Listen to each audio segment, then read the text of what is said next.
Break બાદ આપનું સ્વાગત। અમરેલીમાં કોંગ્રેસનું આંદોલન વધુ 24 કલાક લંબાયું છે। અમરેલી નકલી લેટર કાંડ બાદ રાજકીય ઘમાસાણ સર્જાયું, જેમાં પાયલનો વરઘોડો કાઢનાર સામે પગલાં લેવા માંગ કરવામાં આવી છે। તો ગઈકાલથી જ પરેશ ધાનાણી બેઠા છે ઉપવાસ પર। આ ઉપવાસ આજે પણ યથાવત। તેમણે 24 કલાકનું સરકારને અલ્ટિમેટમ આપ્યું હતું। અલ્ટિમેટમ પૂર્ણ થઈ ગયું છતાં કાર્યવાહી ન થતા ધરણા યથાવત રાખવામાં આવ્યા।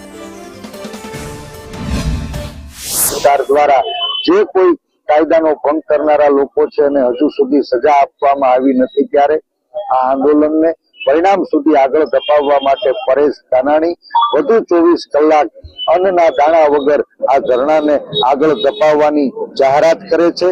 આ બનાવ જેના કારણે બન્યો છે, જે રાજકીય સાઠમારીનો નિર્દોષ દીકરી ભોગ બની છે, એ સત્યને ઉજાગર કરવા માટે સ્થાનિક ચૂંટાયેલા પ્રતિનિધિ અને રાજ્યના નાયબ મુખ્ય દંડક કૌશિકભાઈ વેકરિયાનો નાર્કો ટેસ્ટ કરવા માનનીય મુખ્યમંત્રીને આ સમિતિ વિનંતી કરે છે।